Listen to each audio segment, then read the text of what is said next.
অনেকদিন ধরে আমার সঙ্গে সম্পর্ক, বিয়ের প্রস্তাব উনি দিয়েছে এবং আইনতভাবে আমার ছেলেকে নিয়েছে, রেজিস্ট্রি করে বিয়ে করেছে। তারপরে আমাকে বাড়িতে নিয়ে আসার পরে আমাকে এরা প্ল্যান করে মেরে ধরে বার করেছিল। তারপরে আমি 2 মাস মতো পরে কেস করেছিলাম। ও আমার সঙ্গে যোগাযোগ রাখিনি, কথা বলিনি, ঠিক আছে। আমাকে কোনো রকমভাবে বিয়ে করেছে, আমার দায়িত্ব নেয়নি, উল্টো আমাকে মারধর করে বার করে দিয়েছিল ওদের বাড়ির লোকজন, ঠিক আছে। ওই বাবা দাদা এখনও আমাকে বললো, বাড়িতে যখন বললাম ওকে ডাকো, আমি যে হচ্ছে ওর সঙ্গে কথা বলবো, বললো কি সুজয়কে ডাক। সুজয় দাস হচ্ছে সিভিক ভলেন্টিয়ার আমাদের শান্তিপুর থানার। আমাদের আমাদের হচ্ছে সুজয় হচ্ছে থানার হচ্ছে সিভিক ভলেন্টিয়ার। ও আছে, আমাদের থানার পাওয়ার আছে, আমাদের হচ্ছে টাকা পয়সা আছে, তুই কিছুই করতে পারবি না, ঠিক আছে। যা করবি তুই কোর্টে যেয়ে কর। আমি কোর্টে যাবো কেন? আমাকে বিয়ে করে অসহায় করেছে, আমি যাবো না তো কোর্টে। আমাকে বলেছে কেন কেস কর, ওই তো বলেছে কেস করতে। কেন বিয়ে করে কেন সংসার করবে না? আমি যাবো না তো। সিভিকের ভয় দেখা? হ্যাঁ, সিভিকের ভয় দেখাচ্ছে। একজন পুলিশের রক্ষক হয়ে, আইনের রক্ষক হয়ে কেন সাধারণ মানুষের উপর অত্যাচার করবে? কেন নিজের ভাইকে বলবে যে সংসার করতে দেবো না, আমার পাওয়ার আছে? এখনই বললো আমাকে থানায় ফোন কর, সুজয় থানায় ফোন কর, হচ্ছে ওকে তুলে নিয়ে যাক, ও এখান থেকে যাবে না। নয়তো কেন যাবো? তোমার ভাই বিয়ে করার সময় মনে রাখে না? তোমার ভাই আমার সঙ্গে সম্পর্ক রাখা।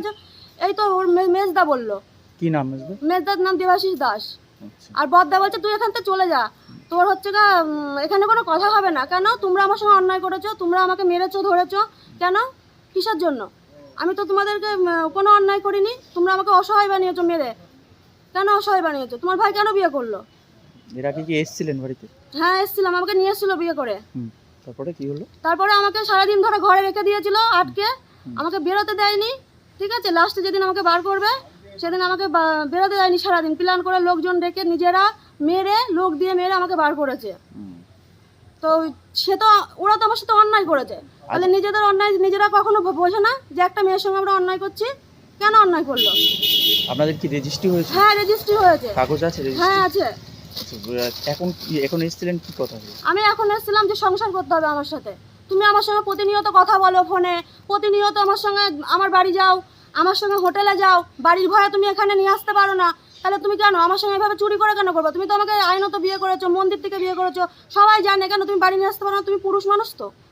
তারপরে কি বললো? বলছে যে না, আমি হচ্ছে ভাইয়ের সঙ্গে কথা বলতে দেবো না। আর ওর সঙ্গে আমি রাস্তায় কথা বলতে গেলাম, ওই যে বললো যে হচ্ছে চলে যা তুই এখান থেকে, বললো না যে যা বাড়ি, বা আমার ছিঁড়ে নে, তাই বললো।